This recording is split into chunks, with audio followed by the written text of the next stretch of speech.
ग्रह शांति तथा सर्व सुखों की इच्छा रखने वालों को बुधवार को व्रत करना चाहिए। इस व्रत में रात दिन में एक ही बार भोजन करना चाहिए। इस व्रत के समय हरी वस्तुओं का उपयोग करना सर्वश्रेष्ठ है। व्रत के अंत में शंकर जी की पूजा धूप, बेलपत्र आदि से करनी चाहिए। बुधवार की कथा सुनकर आरती करने के बाद प्रसाद लेकर जाना चाहिए। सुबह स्नान आदि से निवृत्त होकर स्वच्छ एवं शुद्ध वस्त्र धारण करें और इसके बाद धूप, बेलपत्र आदि से भगवान शिव की पूजा करें।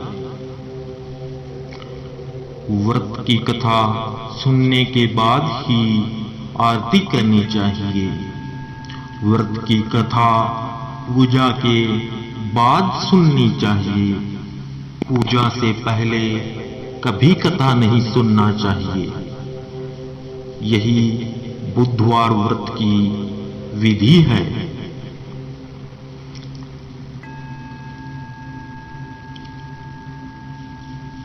अब हम आपको बुधवार व्रत की कथा सुनाते हैं, जिसे शांत चित्त होकर सुने। ध्यान को बस कथा में ही रखें। ध्यान को जितना हो सके इधर उधर न जाने दें। एक समय एक व्यक्ति अपनी पत्नी को विदा करवाने के लिए अपनी ससुराल गया हुआ था। वहां पर कुछ दिन रहने के पश्चात सास ससुर से विदा करने के लिए कहा, किंतु सबने कहा कि आज बुधवार का दिन है, आज के दिन गमन नहीं करते हैं। वह व्यक्ति किसी प्रकार न माना और हठ धर्मी करके बुधवार के दिन ही पत्नी को विदा कराकर अपने नगर की ओर चल पड़ा। रास्ते में उसकी पत्नी को प्यास लगी तो उसने अपने पति से कहा कि मुझे बहुत जोर से प्यास लगी है। तब वह व्यक्ति लोटा लेकर रथ से उतरकर जल लेने चला गया। जैसे ही वह व्यक्ति पानी लेकर अपनी पत्नी के निकट आया तो वह यह देखकर आश्चर्य से चकित रह गया कि ठीक अपनी ही जैसी सूरत तथा वैसी ही वेशभूषा में एक व्यक्ति उसकी पत्नी के पास रथ में बैठा हुआ है। उसने क्रोध से कहा कि तू कौन है और मेरी पत्नी के निकट क्यों बैठा हुआ है? दूसरा व्यक्ति बोला, यह मेरी पत्नी है, मैं अभी अभी ससुराल से विदा करा कर ला रहा हूं। वे दोनों व्यक्ति आपस में बहुत झगड़ने लगे। तभी राज्य के सिपाही आकर लोटे वाले व्यक्ति को पकड़ने लगे। स्त्री से पूछा, तुम्हारा असली पति कौन सा है? तब पत्नी शांत ही रही, क्योंकि दोनों एक जैसे थे। वह किसे अपना असली पति कहे?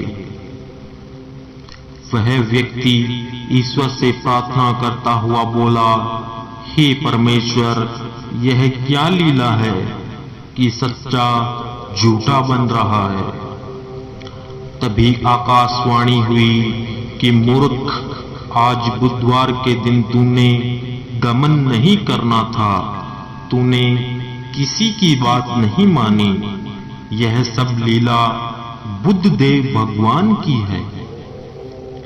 उस व्यक्ति ने बुद्ध देव से प्रार्थना की और अपनी गलती के लिए क्षमा मांगी। तब बुद्ध देव जी अंतर्ध्यान हो गए। वह अपनी स्त्री को लेकर घर आया तथा बुधवार का व्रत वे दोनों पति पत्नी नियम पूर्वक करने लगे। जो व्यक्ति इस कथा को श्रवण करता है, सुनाता है, सुनता है, उसको बुधवार के दिन यात्रा करने का कोई दोष नहीं लगता। उसको सर्व प्रकार से सुखों की प्राप्ति होती है। यही बुधवार की कथा है। कहा जाता है कि बुधवार को जहां तक हो सके किसी नगर के लिए गमन नहीं करना चाहिए।